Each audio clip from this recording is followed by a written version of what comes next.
I'm Jake Gauntley, and this is SEO in 2023.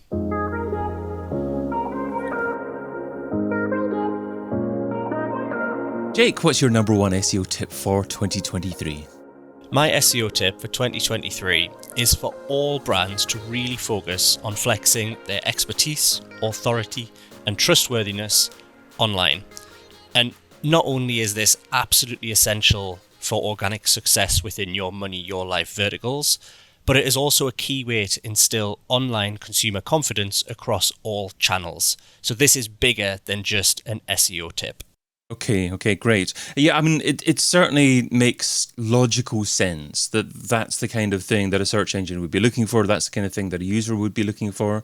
I think it would be great to dive into practically what a website should be doing in terms of content in 2023 to demonstrate these three areas. So maybe focusing on expertise to begin with. So what are a few things that an SEO content writer, website publisher needs to be incorporating within their content to demonstrate expertise?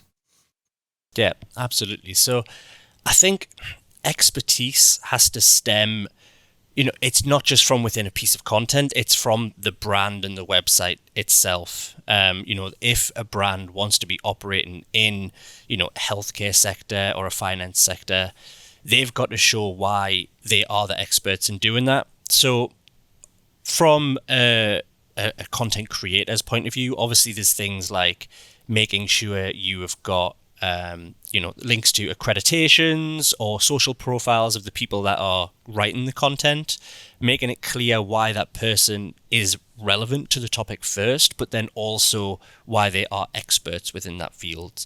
Author profiles is something that's been used, for a number of years now within this field, but really making sure that those author profiles actually, back up why they are the experts. Like I said, linking out to accreditations or mention qualifications that they've got, just so it's super clear for a human, first of all, if they land on there, right, this is someone I can trust. It always kind of, I think with expertise, authority, and trustworthiness, it's kind of like a grey area or fluid between the two, because that authority and that expertise builds trust and vice versa. Okay, so the authoritativeness really is derived, I guess, from that demonstration of the expertise that you're giving. So you're saying link out to authors or demonstrate who the authors are. A few years ago, obviously, you had the Rel Week was author tagging of who the author was.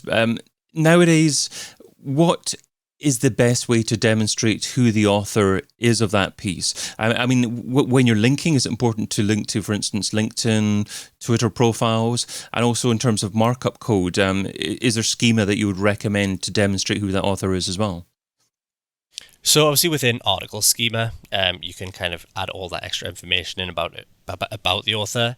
But absolutely, when linking out like to social profiles and things like that, I think anything which links that piece of content to that actual human, so social profiles, as I mentioned, like accreditations, things like that, as much information as you can give. Obviously if that author is happy to link to their social profiles, obviously they've got to approve to that. But often if it is someone who is an expert within their field, they might be active on Twitter within that field. So that gives a very clear link and shows, again, all of the other things they're talking about within that field. This is not just someone who's been made up for the sake of creating content, which I'm sure some websites have done in the past, where they make up, they have like a stock image of someone who looks like an expert, and they say, written by so-and-so. If you can actually link to verifiable places where you can see this person is active within that field, again, it just goes to show that they are worthy of creating this content and that the user can trust that content. Okay, so does LinkedIn and Twitter generally give the best bang for buck when it comes to actually demonstrating who the person is and what their expertise is from a social profile perspective? Or are there up-and-coming social platforms that you would recommend as well?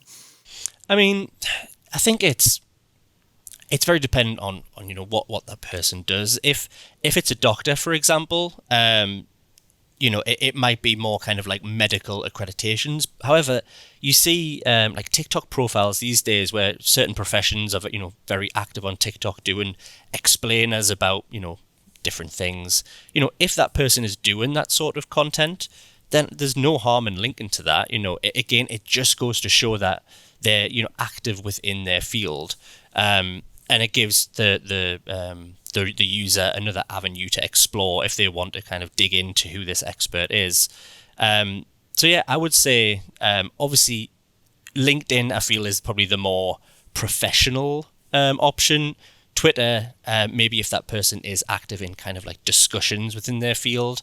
But absolutely, if they're on TikTok creating, content on there, then there's no harm including that as well.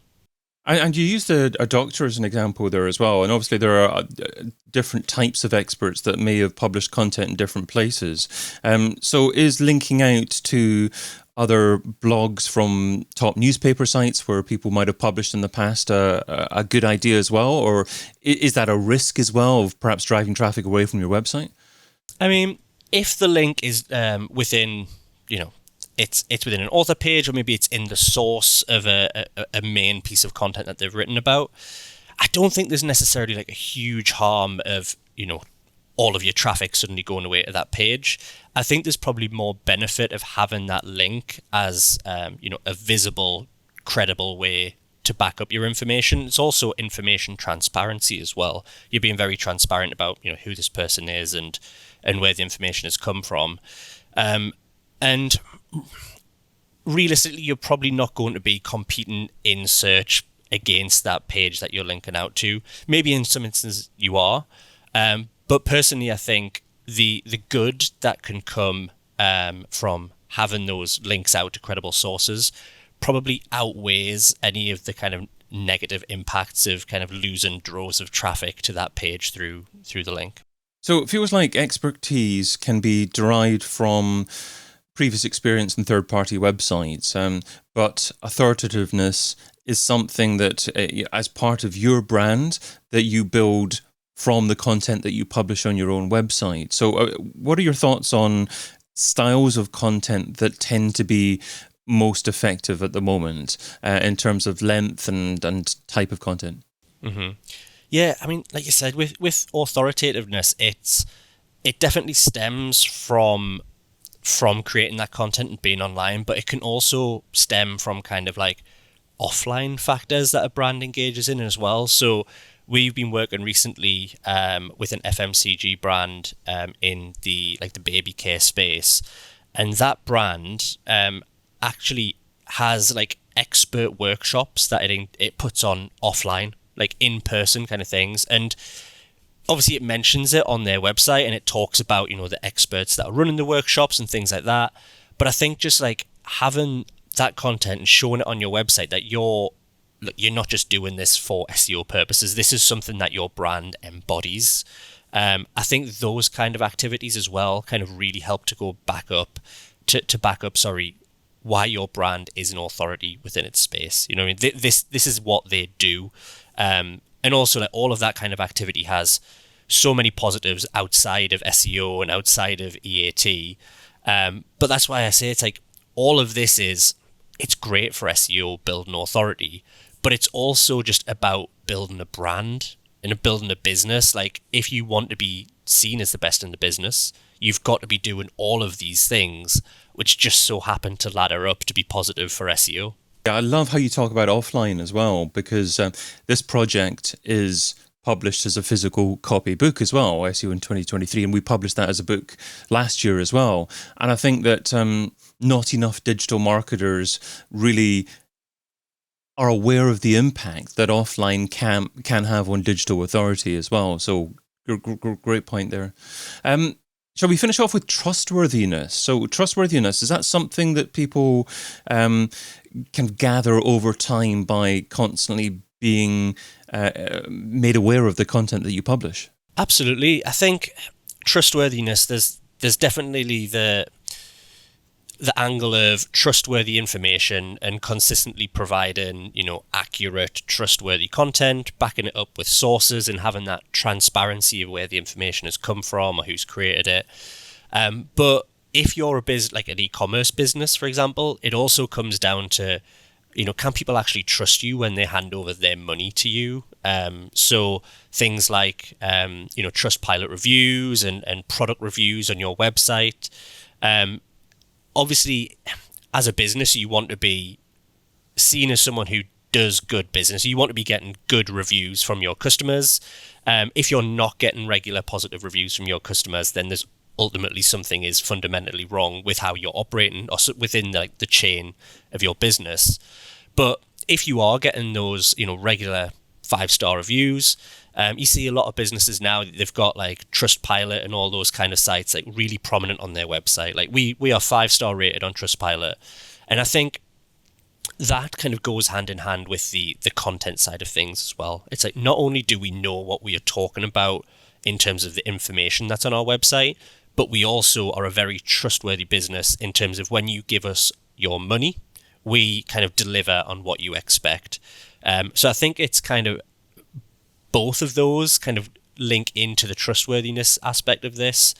So yeah, it's first of all being a good business where people want to give you their money, and then second of all, kind of showing that on your website through reviews and things like that. So should every business have a process to ask for reviews, or is this something that should be more organic? This is a touchy one because I think like asking for reviews is that kind of thing where like it's very much, business best practice, you should follow up with people for reviews and stuff like that. But from a personal experience, I find like sometimes it feels a bit needy if businesses just keep on asking for reviews. So I think it's very much finding that sweet spot in terms of, when to ask, how frequently to ask. But also you can't be shy, if something hasn't gone wrong.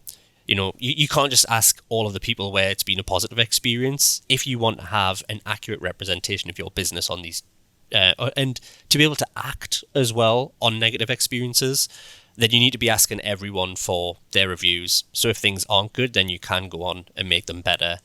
But if you've got loads of 1-2-star reviews, maybe it's not something you want to be posting all over your website. Yeah, I mean, you mentioned when to ask there as well. I'm fed up of people asking me to review something when I've maybe ordered something, but I haven't even received the product yet. Yeah, exactly. Exactly. It gets a bit crazy and a bit frustrating, like you say, when they'll send like a 1-day reminder, then a week reminder, then a 2-week reminder. And like sometimes if it's a product where, you need to use it over time or something that you maybe don't use that often, asking for a review after a couple of days, you just say, well, I haven't really had a chance to experience the product or the services. So yeah. So you've shared what SEO should be doing in 2023. So now let's talk about what SEO shouldn't be doing. So what's something that's seductive in terms of time, but ultimately counterproductive? What's something that SEO shouldn't be doing in 2023? So I think in terms of like counterproductivity, my biggest tip for something that brands shouldn't be doing in 2023 is just don't stand still. Don't bank on previous success within SEO as a guarantee that you will continue to rank well and perform well. There's a brand might, get to page 1 or position 1 for a keyword and just be like, right, job done. But it's not how search works. I mean, we all know SEO is continuously changing, but also there's a continuous pile of brands who want to get to that top spot as well. So you can't just kind of rest on your laurels once you get there and put your feet up and be like, yeah, this is the job done. Because for a fact at that point, that's, you might be position 1, page 1 for a while, but that will start to slip over time. And a really good analogy for this that I like is that if you look at great football teams or all sports teams, really, they don't win a league or win a championship and then do nothing. They continuously sign fresh new players. They're looking into, people within development. There's that long-term success in mind, because if they don't make sure they've got that fresh talent and fresh ideas, that's when they lose that top spot or they don't win the next title. You've got to continuously be striving to improve even if you are at the top of your game, essentially. So if you've got a client that's ranking number one for a competitive keyword phrase, how do you actually justify spending significant budget at continuing to keep those rankings when you don't know necessarily when that ranking will disappear? And also, how do you actually calculate how much you should be spending on that when it's already number one? So I think it might be in that instance, like maybe a change of tactics. You know, if you might have been doing like loads of like content and on-page technical work to kind of get a page in a great shape and get it to position one. Once it gets to position one, you might then change to maybe, you know, making sure you've got a steady stream of links going to that page. So it's not necessarily that you have to keep doing the same thing over time, but making sure that, you know, the pages, obviously the content still needs to be fresh, you know, depending on what type of page it is. The information might change. You need to make sure that's updated. But having kind of a regular stream of links going to a page, you know, helps to give that indication that people still think this is a good page. You can't just drive loads of links to a page and then be like, all right, we're at position one, like, and then all of a sudden you get no links from that point. Like, that's going to look more suspicious than anything. Absolutely. It needs to look natural. It needs to hopefully be natural, but if it's not natural, it needs to look natural at least, yeah. Exactly, yeah. Well, I was just going to say, you could also, if that is like a money-driving page, you could also maybe like calculate, right, if you dropped from position 1 to position 5, how would that impact the revenue that page drives, for example, over like a set of keywords? So I think if you can attach monetary values to like a potential decrease, then maybe investing a little bit of money in that page over the long term might not seem like that much of an investment compared to what the website could lose. It seems like a bit of a threat. This is going to happen if you don't do it, yes. Threaten your clients, that's the way to do it. That is not my SEO tip for 2023. Jake Gauntley is SEO Account Director at Reprise Digital, and you can find him over at reprisedigital.co.uk. Jake, thanks so much for being part of SEO in 2023. Thank you very much for having me, David. Get your copy of SEO in 2023, the book, over at seoin2023.com.